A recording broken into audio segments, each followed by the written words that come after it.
Hello dear students, I am Chinmay Padi, your biology mentor. Subscribe our YouTube channel Arithletes and don't forget to click the bell icon for more notification and upcoming videos. Last class में हम लोग discuss किए थे what is transpiration and structure of stomata along with the various theories of transpiration. उस theory में से active Kepler ion exchange theory आपका widely accepted है क्योंकि उसका जो रीजन है that is experimentally proof along with example भी हम डिस्कस किए थे। ओके, अब हम डिस्कस करेंगे what are the factors of transpiration. What are the factors of transpiration.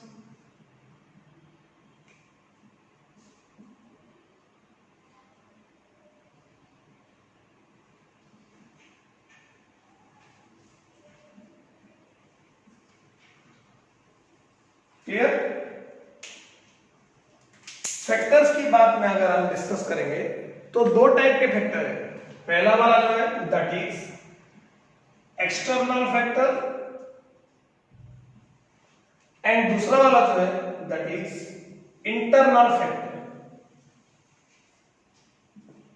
और एक्सटर्नल फैक्टर में क्या क्या चीज डिस्कस करेंगे हम? एक्सटर्नल में पहले आ जाएगा आपका लाइट, क्लियर? उसके बाद आएगा आपका एटमॉस्फेरिक ह्यूमिडिटी,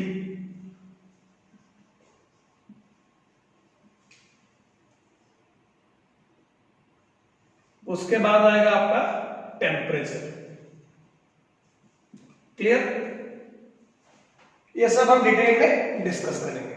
अब इंटरनल फैक्टर में हम क्या क्या डिस्कस करेंगे ना? पहले आ जाएगा आपका लीफ का स्ट्रक्चर, उसके बाद आएगा आपका लीफ का जो सरफेस एरिया है,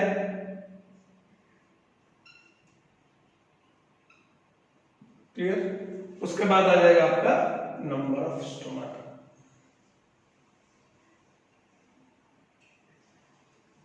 ओके, अब हम शुरुआत करते हैं किससे?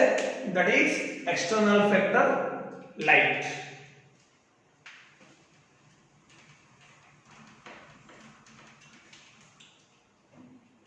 अब ये जो लाइट है ये पहले से ही आप लोगों को पता है जो ट्रांसपिरेशन होता है that is in presence of sunlight आपका जो रेट ऑफ ट्रांसपिरेशन है वो ज्यादा होता है। इसका मतलब ये है light is directly proportional to the rate of transpiration. That is light is directly proportional to the rate of transpiration, directly proportional. Okay, अब दूसरा वाला जो पॉइंट है, अब डायरेक्टली प्रोपोर्शनल हो गया, इसका मतलब अगर लाइट का इंटेंसिटी इंक्रीज होगा तो रेट ऑफ ट्रांसपिरेशन भी आपका इंक्रीज होगा। तो ज्यादा इंटेंसिटी ऑफ लाइट में दैट मींस आपका नून में लगभग आपकी 12 बजे के आसपास जिस टाइम में आपका सनलाइट बहुत ज्यादा पड़ता है उस टाइम में आपका क्या होगा? लाइट का जो इंटेंसिटी है वो बढ़ जाएगा।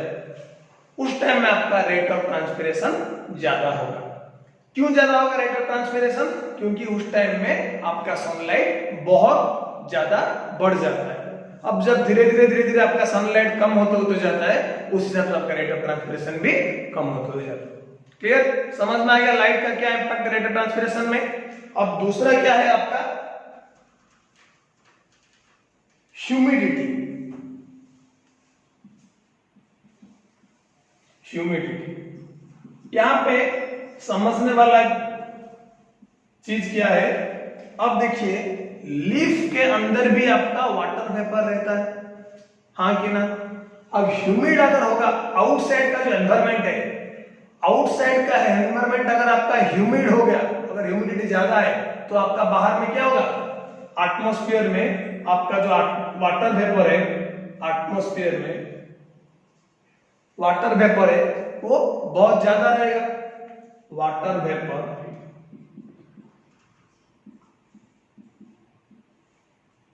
Present in atmosphere is more, तब जाकर हम कह सकते हैं कि ये वाला जो कंडीशन है दैट इज ह्यूमिड कंडीशन। अब यहाँ पे डिफ्यूजन वाला कंसेप्ट अब याद कीजिए, जो डिफ्यूजन यहाँ पे एक वर्ड आएगा दैट इज वेपर ग्रेडियंट। क्या है? Vapour gradient. अब इसका मतलब ये है बाहर ऑलरेडी ज्यादा वेपर है तो लीफ का स्ट्रक्चर से वो वेपर अब बाहर नहीं जा पाएगा, इसीलिए यहाँ पे क्या हो जाता है आपका रेट ऑफ ट्रांसपिरेशन कम हो जाता है, क्योंकि बाहर ऑलरेडी ज्यादा है। दैट मींस अगर एटमॉस्फेरिक ह्यूमिडिटी ज्यादा होगा तो रेट ऑफ ट्रांसपिरेशन कम होगा। समझ में आया क्यों कम होगा? अब थर्ड वाला जो पॉइंट है दैट इज टेम्परेचर। क्या है? टेम्परेचर। अब टेम्परेचर एंड लाइट ये दोनों आपका थोड़ा सा इंटरलिंक है, क्योंकि जब लाइट का इंटेंसिटी बढ़ता है वो डायरेक्टली आप किसको रेज करता है? वो टेम्परेचर को। इसका मतलब ये नहीं कि लाइट का इंटेंसिटी बढ़ जाएगा और आपका टेम्परेचर वैसे ही रहेगा।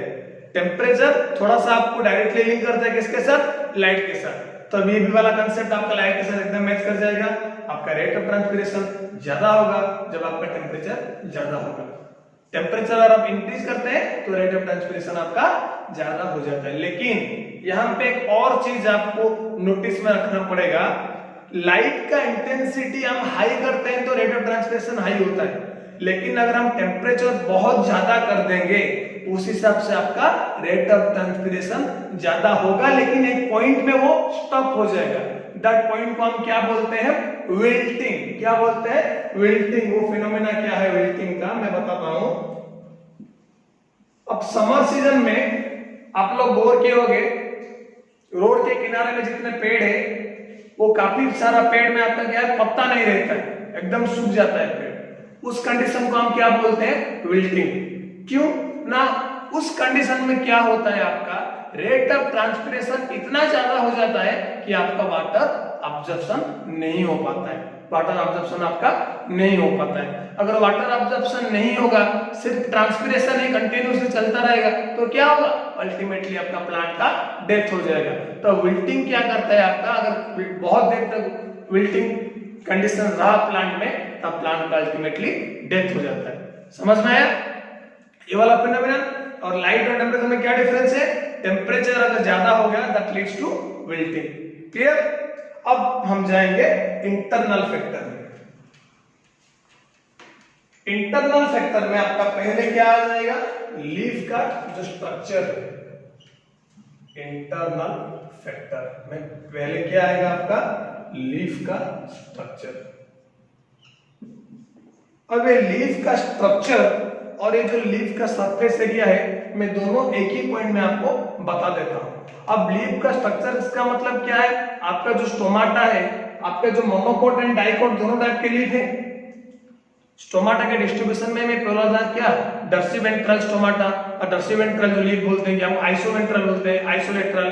तो यहाँ पे मैंने एग्जांपल जो लिया था आपका वाटर लिली हो गया, क्लियर, पोटैटो हो गया। जिस लीफ के आपके लोअर सरफेस में स्टोमाटा प्रेजेंट रहता है, लोअर सरफेस में, तो उसको हम क्या बोलते हैं? डॉर्सीवेंट्रल। क्या बोलते हैं? डॉर्सीवेंट्रल। और उस केस में आपका क्या होता है ना? रेट ऑफ ट्रांसपिरेशन आपका ज्यादा रहता है। क्लियर? अब देखिए, मान के चलिए अगर लीफ का स्ट्रक्चर में जो आपके वैक्स लाइक सब्सटेंसेस प्रेजेंट रहते हैं, वैक्स लाइक सब्सटेंसेस का मतलब क्या है? एक लेयर, एक थिक लेयर प्रेजेंट रहता है लीफ के सरफेस में। उस थिक लेयर का क्या काम है? उनका क्या है? रेट ऑफ ट्रांसपिरेशन को रिड्यूस करना। रेट ऑफ ट्रांसपिरेशन को रिड्यूस करना। यहां पे एक टर्म आता है जिसको हम बोलते हैं जेरोमॉर्फिक। जेरोमॉर्फिक। जेरोमॉर्फिक का क्या है ना?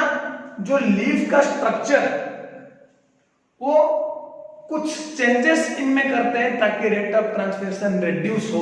उस स्ट्रक्चर को हम क्या बोलते हैं? जेरोमॉर्फिक। तो xeromorphic is a common characteristics of xerophytic plants. Xeromorphic is a common characteristics of xerophytic plant. लेकिन कुछ मेसोफाइट से जो जेरोमॉर्फिक कंडीशंस शो करते हैं रेट ऑफ ट्रांसपिरेशन को रिड्यूस करने के लिए। वो जेरोमॉर्फिक स्ट्रक्चर में आपका क्या आता है, जो लीफ का स्ट्रक्चर है, मतलब लीफ के सरफेस में कुछ थिक वैक्स और क्यूटिकल लेयर रहता है जो कि आपका रेट ऑफ ट्रांसपिरेशन को रिड्यूस करता है। दूसरा वाला जो पॉइंट है दैट इज क्या है, सरफेस एरिया।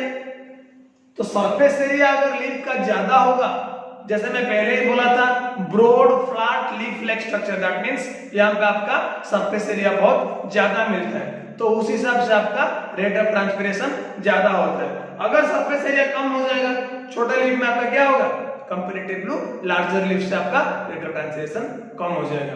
तो ये आपका हो गया दोनों, लीफ का स्ट्रक्चर एंड लीफ का सरफेस एरिया। एंड जो थर्ड वाला पॉइंट है that is stomata, internal factor में। तो स्टोमाटा में क्या होता है, number of stomata is directly proportional to the rate of transpiration.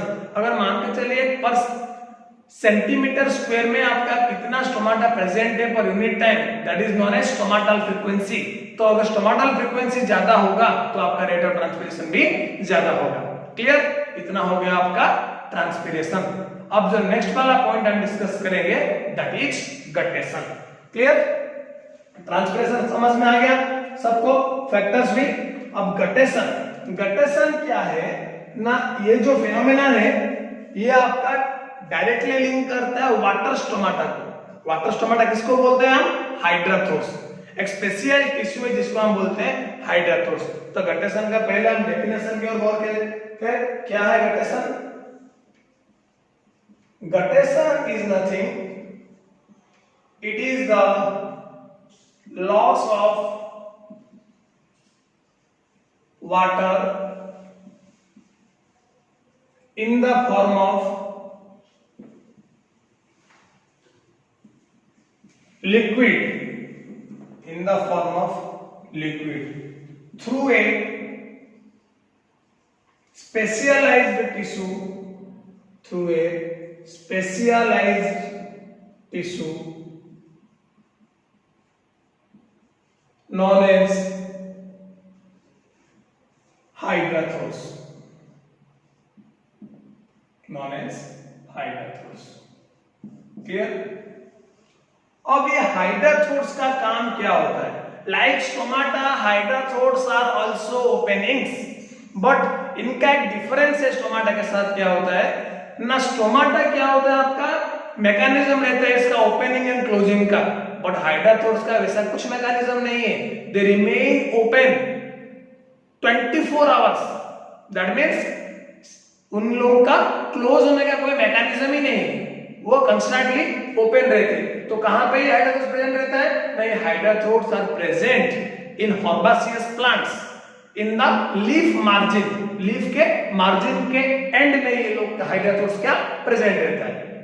अब ये जो हर्बासियस प्लांट्स में क्यों रहता है ना, जो हाइड्राथोर्स आपका होता है वो क्या करते हैं, जैसे मान के चलिए आपका पोटैटो हो गया, क्लियर, तो टोमेटो हो गया, इन सब प्लांट में क्या होता है आपका जनरली जब रात के टाइम में आपका लाइट इंटेंसिटी और टेम्परेचर दोनों कम हो जाता है, वहां क्या होता है आपका रूट प्रेशर बहुत ज्यादा हो जाता है। अब उस रूट प्रेशर कंस्टेंटली इंक्रीज होने से क्या होता है, ये जो हाइड्राथोर्स वाला ओपनिंग प्रेजेंट रहता है लीफ के मार्जिन के एंड में, उस दौरान वो हाइड्राथोर्स के थ्रू में आपका क्या होता है, वो जो वाटर लिक्विड फॉर्म में बाहर आता है। इस फिनोमेनन को हम क्या बोलते हैं, गटेशन। लेकिन एक चीज माइंड में रखना हमेशा, ये जो वाटर बाहर आता है हाइड्राथोर्स के थ्रू में, ये प्योर वाटर नहीं है, ये प्योर वाटर नहीं है, क्योंकि जब वाटर अब्जॉर्प्शन होता है तो अब्जॉर्प्शन के दौरान तो ऐसा नहीं बोला है मैं पहले से कभी भी कि वाटर प्योर वाटर ही ऑब्जर्व होता है। Water along with mineral nutrients, जिसको हम बोलते हैं सेफ, वो ऑब्जर्व होता है, तो वो सेफ ही आपका बाहर आएगा, वैसा नहीं है कि प्योर वाटर ही बाहर आएगा। क्लियर, ये हो गया आपका गटेशन। ओके, अब जो आखिरी बात है मींस ऑफ ट्रांसपोर्ट का, वो हम डिस्कस करेंगे, that is Uptake and transport of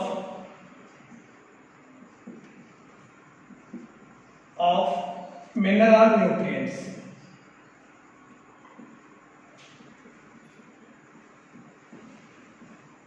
Clear? अब इसमें क्या होता है, अब मान के चलिए प्लांट के ग्रोथ एंड डेवलपमेंट के लिए ऑक्सीजन, वाटर एंड कार्बन ये तो मेजर कंस्टिट्यूएंट्स है, उसके साथ साथ आपका क्या मिलता है, सॉइल से जो मिनरल न्यूट्रिएंट्स। अब ये जो कार्बन एंड ऑक्सीजन जो आपका प्लांट ऑब्टेन करता है कहां से, जो CO2 प्रेजेंट है, CO2 present in the atmosphere, वो आपका रिजर्वर बन जाता है किसके लिए, कार्बन एंड ऑक्सीजन के लिए। लेकिन एटमॉस्फेयर में से बाकी का जो मिनरल न्यूट्रिएंट्स है वो तो आपको अवेलेबल नहीं होगा। वो मिनरल न्यूट्रिएंट्स कहां से मिलेंगे, वो जो मिनरल न्यूट्रिएंट्स वो आएंगे आपके सॉइल से। कहां से, सॉइल से।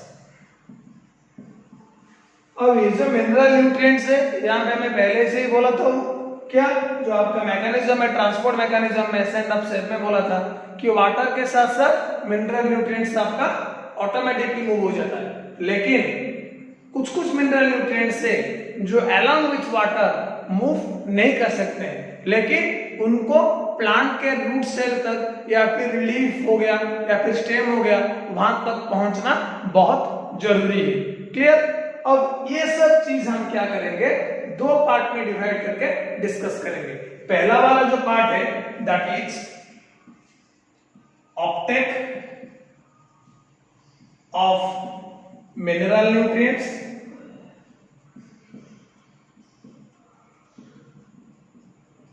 एंड दूसरा वाला पार्ट है that is translocation of mineral nutrients.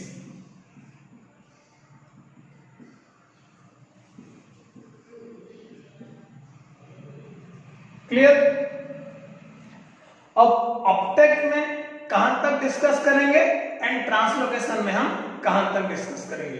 Uptake में जो रीजन है आपका, ये आपका आ जाएगा अपटेक में किससे, अपटेक में आपका आ जाएगा सॉइल से लेकर रूट सेल तक, ये आ गया आपका अपटेक वाला रीजन। क्लियर। अब ट्रांसलोकेशन में क्या होता है आपका, रूट सेल से aerial part,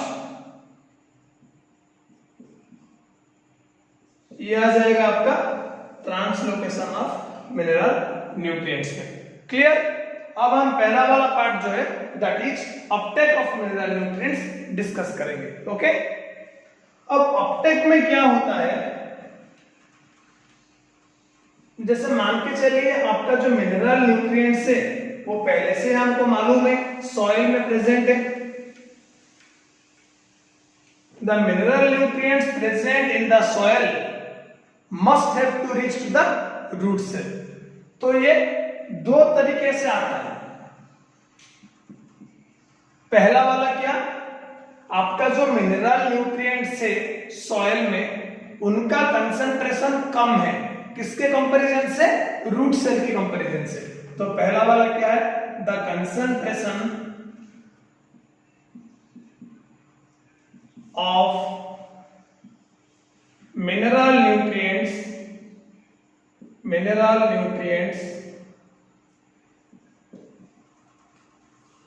present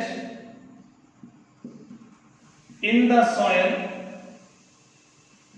is lower as compared to the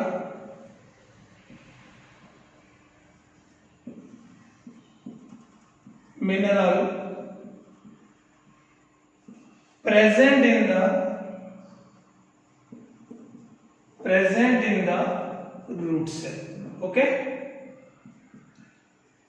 अब बाहर वैसे भी कम है, अब रूट सेल में वैसे भी ज्यादा है, फिर भी रूट सेल को जरूरत है किसका, मिनरल न्यूट्रिएंट्स का। तो यहां पे आपका लोअर टू हायर कंसंट्रेशन हुआ मूवमेंट, तो यहां किसका यूज होगा, दैट इज यूज ऑफ किसका, आपका एक्टिव ट्रांसपोर्ट। ये वाला जो मूवमेंट है, ये मूवमेंट आपका किस मैकेनिज्म फॉलो करता है, that is active transport. Clear? अब active transport, the name itself active indicate that what? Expenditure of metabolic energy, expenditure of metabolic energy। अब ये जो एनर्जी है, ये एनर्जी कहां से आता है? That expenditure of metabolic energy is used in the form of ATP. ये एटीपी कहां से बनता है? ये आपका जो एटीपी रूट सेल में बनता है। रूट सेल की जो रेस्पिरेशन होता है, उस रेस्पिरेशन से आपका ये एटीपी रिलीज होता है, और वो एटीपी के थ्रू में आपका लोअर से हायर कंसंट्रेशन को मूवमेंट होता है। किसका? मिनरल न्यूट्रिशन का। क्लियर? अब जो सेकंड वाला मूवमेंट है, ये तो हो गया आपका मिनरल का। सेकंड किस चीज का? आपका चार्ज आयन। किसका? Charge ion. अभी तो चार्ज मिनरल आयन से ये आपका क्या होता है? रूट सेल के जो सेल मेम्ब्रेन रहता है, उस रूट सेल के सेल मेम्ब्रेन को क्रॉस नहीं कर पाते हैं। सेकंड वाला पॉइंट जो है आपका, that is charge ion. Charge ion not readily cross the cell membrane of the root cell, okay. तो ये क्या करता है? यहां पे आपका ट्रांसपोर्ट मैकेनिज्म फॉलो करता है। क्या? आपका ट्रांसपोर्ट मैकेनिज्म। तो दोनों तरफ से आपका एक्टिव और पैसिव दोनों वाला यूज होता है, लेकिन यहां पे ज्यादा यूज होता है आपका फैसिलिटेटेड ट्रांसपोर्ट मैकेनिज्म। तो फैसिलिटेटेड ट्रांसपोर्ट मैकेनिज्म में आपका, मैं पहले ही बोला हूं, डिफ्यूजन वाला क्लास में याद कीजिए, वहां पे यूज होता है क्या? आपका मेम्ब्रेन प्रोटीन। तो ये जो चार्ज आयन है, ये आपका अंदर जाने के लिए यूज करते हैं क्या? Membrane protein. ये जो मेम्ब्रेन प्रोटीन है, ये आपका क्या बोलते हैं?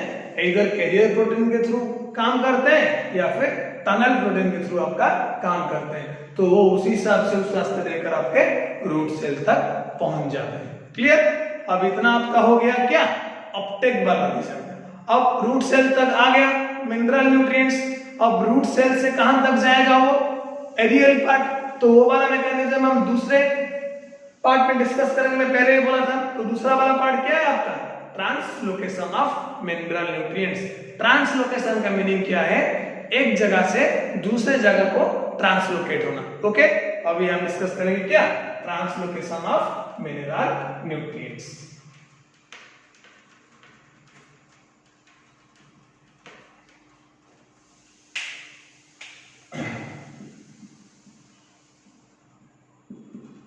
ट्रांसलोकेशन ऑफ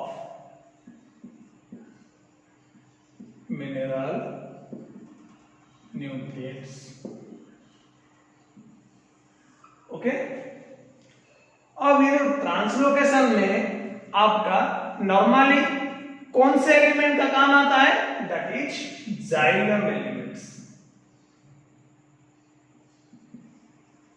अब रूट सेल में जो जाइलम एलिमेंट्स है, वो क्या करते हैं? आपका जो mineral nutrients along with water, वो आपका क्या करते हैं? एरियल पार्ट तक पहुंचाने में हेल्प करते हैं। एरियल पार्ट में आपका क्या आ गया?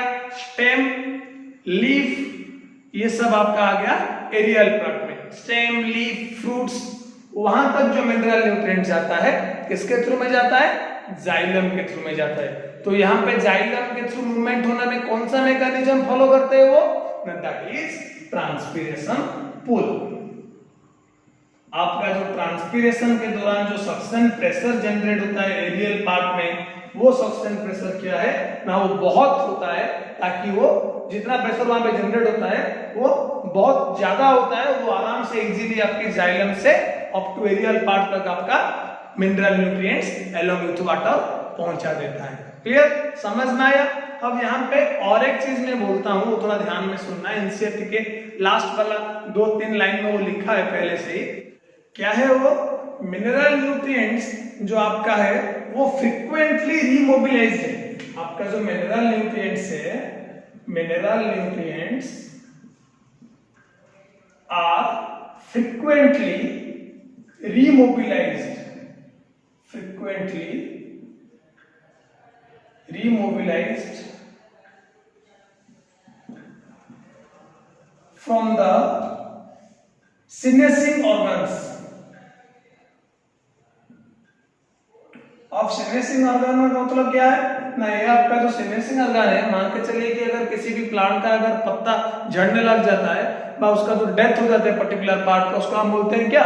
सीनेसेंस। और सीनेसिंग ऑर्गन में जो भी मिनरल न्यूट्रिएंट्स है वो उनका डेथ होने के बाद या फिर वो जमीन में गिर जाते हैं, जब उससे पहले क्या करते हैं वो उनमें जो भी मिनरल न्यूट्रिएंट्स है वो आपका ट्रांसलोकेट कर देते हैं वो यंगर लीफ को। लेकिन यहाँ पे एक चीज नोटिस करना एनसीईआरटी में भी है, आपका सब मिनरल न्यूट्रिएंट्स का ट्रांसलोकेशन नहीं होता है सीनेसिंग ऑर्गन से यंग लीफ का। नॉर्मली आपका जो है पोटासियम, फास्फोरस, सल्फर, ये सब मिनरल न्यूट्रिएंट्स का आपका सीनेसिंग एरियन से यंग लीफ और यंग स्टेम को आपका ट्रांसलोकेट हो जाता है। लेकिन आपका जो फ्रेमवर्क एलिमेंट में व स्ट्रक्चरल एलिमेंट्स में आपका कैल्शियम जो प्रेजेंट रहता है, वो कैल्शियम का ये एक्सेप्शनल केस है, ये ध्यान में रखना है, क्वेश्चन पूछता है कभी कभी। ये कैल्शियम क्या होता है, सीनेसिंग ऑर्गन से यंग स्टेम और लीफ को ट्रांसलोकेट नहीं हो पाता है। क्लियर, अब समझ में आ गया मिनरल न्यूट्रिएंट्स का कैसे अपटेक होना और ट्रांसलोकेट होना। क्लियर, अब हम डिस्कस करेंगे क्या? Phloem transport mechanism. ओके, अब हम क्या डिस्कस करेंगे? Phloem transport mechanism. Phloem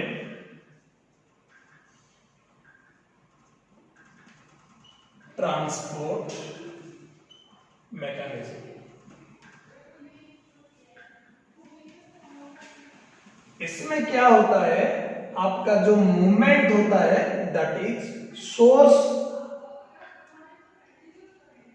to sink. Clear, अब यहां पे फंडा क्या आता है, सोर्स क्या है, सिंक क्या है, सही, सिंक क्या है। अब सोर्स का मतलब सबको पता है कि फोटोसिंथेसिस जब होता है प्लांट में तो आपका जो ग्लूकोज कार्बोहाइड्रेट बनता है वो हो गया आपका सोर्स। क्लियर, अब ये जो कार्बोहाइड्रेट है ये आपका सिंक मतलब क्या है, जो जो ऑर्गन को आपका चाहिए, that means the carbohydrate that has to translocate from the source to the different organ depending upon the requirement. तो वो जो नीडफुल ऑर्गन को हम क्या बोलते हैं, सिंक। अब फ्लोएम में नॉर्मली क्या होता है, आपका मूवमेंट किसका होता है, वाटर अलोंग विथ सेट। किसका? वाटर प्लस सेट, और मान के चलिए, सॉरी गलत हो गया, सेट नहीं, वाटर प्लस सुक्रोज, और जो शुगर आपका फॉर्मेशन होता है। क्लियर, अब ये जो वाटर और शुगर इनका मूवमेंट होता है, ये आपका वैसा नहीं है कि जाइलम की तरह यूनिडायरेक्शनल मूवमेंट होगा, मतलब बेस से एरियल पार्ट तक, ये आपका हर जगह मूवमेंट होगा। क्लियर, तो ये मूवमेंट जो हो गया आपका फ्लोएम वाला मूवमेंट, इसको हम बोलते हैं क्या, बाई डायरेक्शनल, बाई डायरेक्शनल। लेकिन जो जाइलम वाला मूवमेंट है वो हो गया आपका यूनिडायरेक्शनल। क्लियर, समझ में आ गया। अब फ्लोएम में क्या होता है, अब देखिए यहाँ पे जो ड्राइंग है ये टिप ऑफ द स्टेम है। क्लियर, अब यहाँ पे आपका लीफ है, अब ये आपका क्या बनाएगा, कार्बोहाइड्रेट। अब इसका जो शुगर सॉल्यूशन है flows to the region of low turgor pressure. अब शुगर सॉल्यूशन आपका फ्लो होगा, ट्रांसलोकेट होगा, एरियल पार्ट से आपका रूट तक आएगा। अब यहाँ पे जो है आपका शुगर, ये आपका एंटर किया किसमें, सीड ट्यूब सेल में। जो ट्रैकियाई एलिमेंट्स एंड फ्लोएम का जो सिप ट्यूब सेल है, जाइलम का ट्रैकियाई एलिमेंट्स एंड फ्लोएम का जो सिप ट्यूब सेल है, यहाँ पे आपका एंट्री हुआ शुगर मॉलिक्यूल, वो सिप ट्यूब सेल होते हुए आपका आ गया कहां तक, फ्लोएम पे। अब इस फ्लोएम से आपका क्या आएगा, वो डिफरेंट ऑर्गन को मूवमेंट होगा। अब जो sugar leaf seed tube for metabolism and storage, अब लीफ में जो आपका सीड ट्यूब है वो क्या करता है, शुगर को स्टोरेज भी करता है और आपका मेटाबॉलिज्म में भी हेल्प करता है। समझ में आ गया। अब ये वाला जो मैकेनिज्म है मैं थोड़ा रिपीट कर देता हूं पहले से एक बार फिर से। क्या है ना, आपका जो सोर्स है वो आपका रिजर्वायर की तरह काम करता है। सोर्स में आपका आ गया कौन सा मैकेनिज्म, फोटोसिंथेसिस वाला।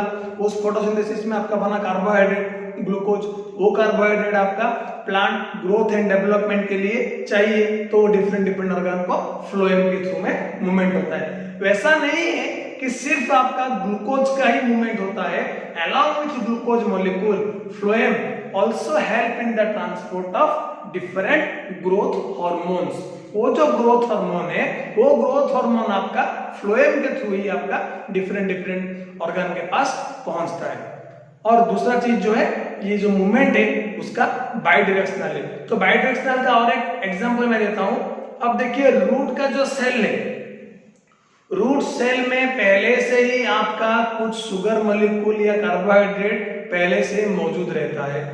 अब मान के चलिए कि रूट में एक बड होगा, वो बड को प्राइमरी सोर्स के लिए ग्रोथ एंड डेवलपमेंट के लिए एनर्जी चाहिए, तो एनर्जी कार्बोहाइड्रेट के थ्रू में उसको मिलेगा। तो वो क्या करता है, फोटोसिंथेसिस होगा, उसी सब से बनेगा, उतना वो इंतजार नहीं कर पाता, तो डायरेक्टली वो रूट सेल से ले लेते हैं। तो इस हिसाब से आपका मूवमेंट भी हो गया बाई डायरेक्शनल। क्लियर। अब फ्लोएम ट्रांसपोर्ट का एक मैकेनिज्म है जिसको हम बोलते हैं मास फ्लो हाइपोथेसिस, वो हम डिस्कस करेंगे। ओके, अब हम क्या डिस्कस करेंगे, the accepted mechanism used for the translocation of sugar into sink is known as mass flow hypothesis. Clear. अब मास फ्लो हाइपोथेसिस को हम क्या बोलते हैं ना, प्रेशर फ्लो हाइपोथेसिस भी बोलते हैं। क्लियर। अब ये मास फ्लो हाइपोथेसिस में क्या होता है, इसका एक कंसेप्ट है।